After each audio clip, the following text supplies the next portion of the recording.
원희룡 국토부 장관님께서 백지화 선언을 하셨어요. 저는 깜짝 놀란 게 뭐냐면 갑자기 가덕신공 생각이 나요. 아, 갑자기 오영 장관님 쑥 내려와가지고 자 오늘부로 가덕신공화 백지화 선언 아니 이게 그냥 현실적으로 가능하다는 얘기잖아요 지금. 말도 안 되는 거잖아요. 국책 사업을 세계 장관이 그렇게 함부로 얘기해도 되는 건지 결정해도 되는 건지. 원희룡 장관 얼마나 당을 했으면 다음 정권 다겠다. 다음 정권은 우리 당 정권을 넘겨주겠다는 뜻이거든요. 다음 정권은 우리 당 정권을 넘겨주겠다는 뜻이거든요. 나는 너무 재밌었어요. 지금 윤 정부는 민심은 총선 위에 바로 돌아간다. 내일도 온다라는 그 다음에 나는 준비를 한다. 라고 이제 생각을 하시는 것 같아요. 이 따뜻한 마음도 없고 문제 해결 능력도 없고 새로운 이슈를 가져가지고 그건 것 같아요. 이슈를 또 없고 그래서 지금 한간에 떠도는 소문들이 뭐 검사 몇 명이 부산에 내려온다더라는 소문이 많이 돌잖아요. 검사의 다시 전성시대 여당은 그렇게 될 것 같아요. 니 아직도 모르나? 부산, 경남, 휴대폰, 인터넷 치대 지원, 통신생활 아이가 1522-1784 바로 전해봐라. 통신의 모든 것, 슬기로운 통신생활. 특히나 지금 많은 변화들이 지금 일어나고 중장년층이라고 이야기할게요. 5, 6, 70대 이상의 그분들은 사실은 변하지 않는 그 핵심 보수층이라고 보는 분들이 많은데 그분들의 변화가 느껴진단 말이에요. 수용도 그러면 그런 것들이 있는데 좀 수용도 마음의 변화 동요가 많이 일어나는 것 같아요. 저희 지역은 주거 지역이고 관광 지역이잖아요. 두 가지로 나뉘어지는데 상인들 특히 광안리 해안에 있는 회타운 특히 대표적인 바다와 관련된 산업인데 거기에서 가서 이제 상인분들이나 상인의 분들을 만나면 오염수에 대해서 침묵하기를 바라시는 분들이 그쵸? 많아요. 네, 일단은 그분들이 여론을 형성하는 어떠한 집단이잖아요. 그래서 그 오염수에 대해서 사람들이 침묵하기 바란다는 여론이 있는 것처럼 저도 잠시 착각했던 적이 있었습니다. 그렇지만 국민들 전반적인 마음의 움직임들을 보면 오염수 문제가 진짜 심각하다. 심각하죠. 시민들은 다 느끼고 있어요. 그렇지만 그걸 개별화된 시민들은 단일화된 목소리를 내지 않으니까 그게 어떻게 보면 우리에게는 뭐 여론이 뭐 별로 오염수에 대해서 민감하지 않은가 보다라고 판단하는데 각각의 시민들의 여론은 오염수라는 걸 심각하게 받아들이고 있다라는 것과 그것들이 국정 지지율에 직격탄을 날리고 있고 부울경 지역은 지난주 47%에서 36%로 11%포인트 떨어졌습니다. 해양수산 관련업 비중이 큰 PK 지역에서 후쿠시마 오염수 문제로 여론이 악화됐다는 분석이 나옵니다. 제가 저번에 뭐 말했지만 부산 부시장이 뭐 괴담이라는 정도로 그런 얘기를 할 정도의 그 무감각이 제일 큰 문제. 진정성 없는 뭐 먹어서 아마 그 이거 보면서 사실은 민심은 또 정치인들이 움직인단 말이에요. 이거 보면서 지금 여당에서도 아마 지금 PK에 놀래고 있을 거예요. 지금 야 이러다가 이거 진짜 큰일 나는 거 아니냐라고 생각을 하는데 하늘 아래 갑자기 우연히 되는 건 없거든요.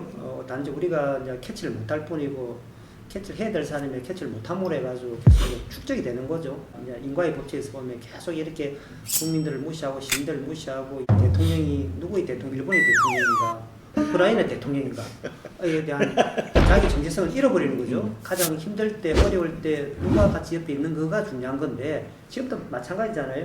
계담 이야기만 하고 있는데 그럼 계담이 아니면 화학이라면은 과학에 대한 근거 내용들을 해가지고 그럼 우리 어떻게 하겠다 이렇게 내야 되는데 그런 것도 없이 과학이라고만 이야기하고 있는 거예요. 우리 민주당도 좀 반영을 해야 된다 생각하거든요.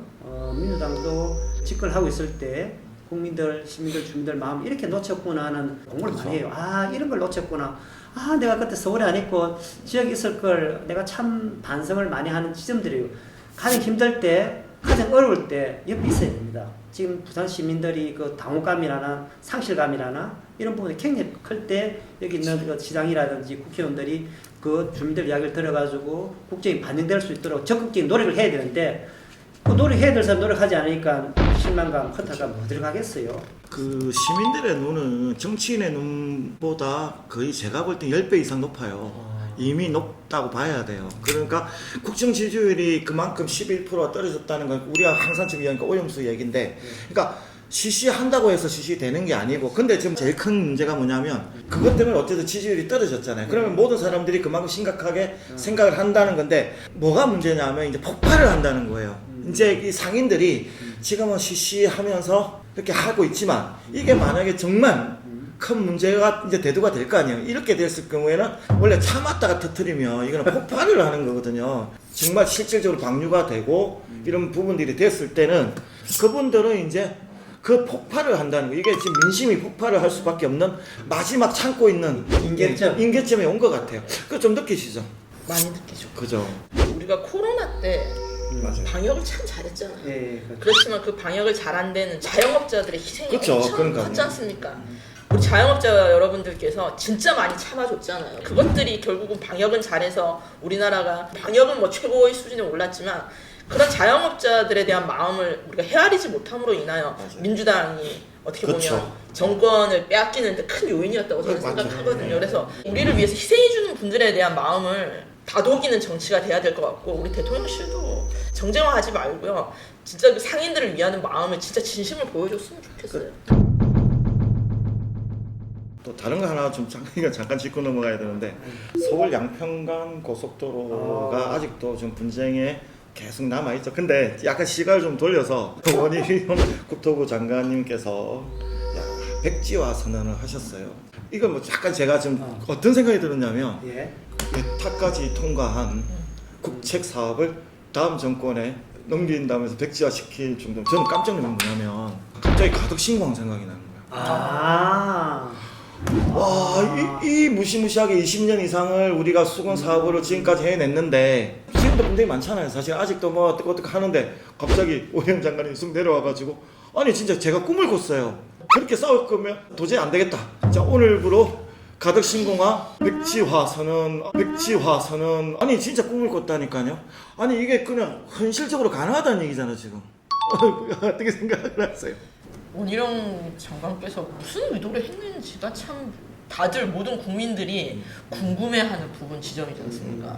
아마 뭐 여러 가지 시중에 떠도는 소문들이 많잖아요. 뭐 때문이다 이런 얘기를 하는데 저는 그 부분에 대해서 원희룡 장관이 솔직하게 얘기해야 될 것 같아요. 자기가 왜 그런 얘기를 던졌는지 정말 백지화를 할 생각이 있었는지 말도 안 되는 거잖아요. 국책 사업을 일개 장관이 그렇게 함부로 얘기해도 되는 건지 결정해도 되는 건지 그럼 정말 대통령실에 의중이 있었던 건지 그러니까. 아니면 대통령실에 의중 없이 자신이 돌발적으로 한 발언인지 이런 부분들에 대한 충분한 해명을 해야지 국민들이 납득할 거라고 봅니다. 아니요 지금 사실 부산이 엄청난 국책 사업들이 많잖아요. 지금 뭐 제2센텀부터 해서 갑자기 내려와서 제2센텀 없는 걸로 백지화 이러면 어떻게 생각하세요? 그 부분은 제가 이제 국회의원을 맡기 네. 때문에 조금 언급할 수 있는데 그거는 이제 국회를 열어가지고 관련된 상임위 국토위뿐만 아니고 뭐 행안위 그렇죠. 또 운영위 열어가지고 알아봐야 되는데 국토부 장관 혼자서 그 할 수 없는 내용들입니다. 왜냐하면 자기 하고 싶다 해대지는 게 아니고 하고자 하면 그 어떤 절차를 밟아야 되거든요. 그것들이 어떤 문제가 있어 어떤 문제가 있다면 그에 대한 진단한 팀들이 놓을 거예요. 진단 팀에서 안 하고 독단적으로 했다면 그에 대한 책임을 질 수밖에 없는 거예요. 그렇게 애타까지 통과했는데 국토부 장관이 하지 말자 하고 싶지 않다 없는 걸 하겠다라고 해가 되지는 게 아니고 그런 부분에 대해서 국회에서 상임위 열면은 왔다 갔다 질의응답을 하는 과정에서 진실이 될 거라고 생각하고 저는 한 두 가지 부분만 좀 더 언급하고 싶은데 원희룡 장관 얼마나 당을 했으면 다음 정권 하겠다. 다음 정권은 우리 당 정권을 넘겨주겠다는 뜻이거든요. 다음 정권은 우리 당 정권을 넘겨주겠다는 뜻이거든요. 나는 너무 재밌었어요 그것도. 말이 안 되는 걸 할 정도로 자기가 굉장히 그 멘탈이 흔들렸다는 거예요. 그 멘탈이 흔들릴 만큼 충격이 뭐가 있었냐는 거예요. 용산에 이제 어떤 논의를 했느냐 안 했느냐, 독단적인 자기 이제 결정이냐가 정말 중요한 거죠. 그 대부분 기자들이 출입 기자들이 이야기하는 게 그 부분에 있어서는 그냥 대통령실도 보고 놀랬다. 패싱인 거예요?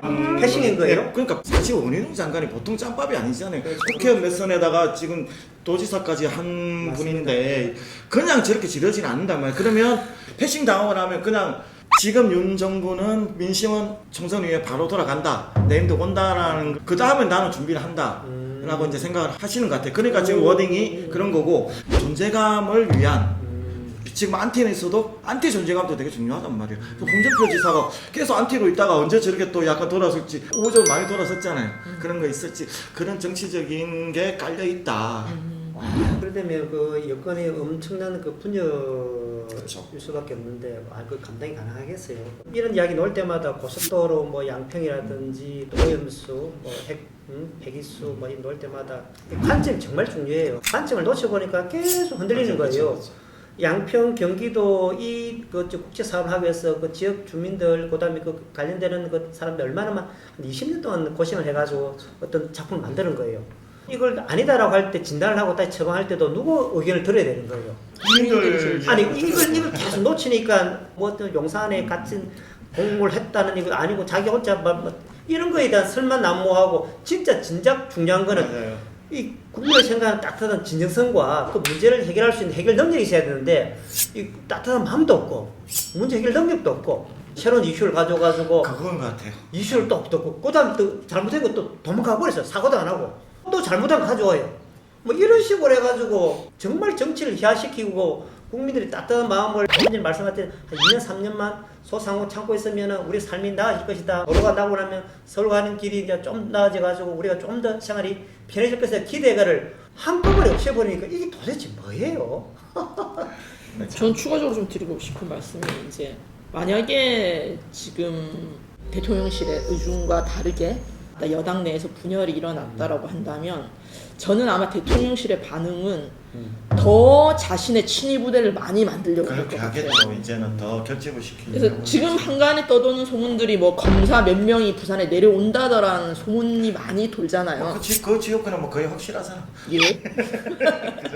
네, 많이 떠도는데 그게 아마 기정사실화되면서 완전 나치 친위부대처럼요. 원래 독재자들이 다 친위부대, 악랄한 친위부대들 갖고 있잖아요. 그런 것처럼 뭐 그렇진 않겠지만 우리 검사님들이 검사의 다시 전성시대 여당은 그렇게 될 것 같아요. 사실 뭐 이 정도 수준에서 지금 여당의 분당이란 이슈가 된다라고 한다면 반작용이 더 심해질 거 아닙니까? 그러니까 그럴수록 더 자기 주변에 가까운 이너서클들만 이렇게 하는. 더 나은 콘텐츠를 만들려고 저희 센TV에 협찬해 주신 분이 계십니다. 가득 신고한 건립과 2030 부산 엑스포 성공 유치를 위해서 BNK 부산은행이 함께합니다.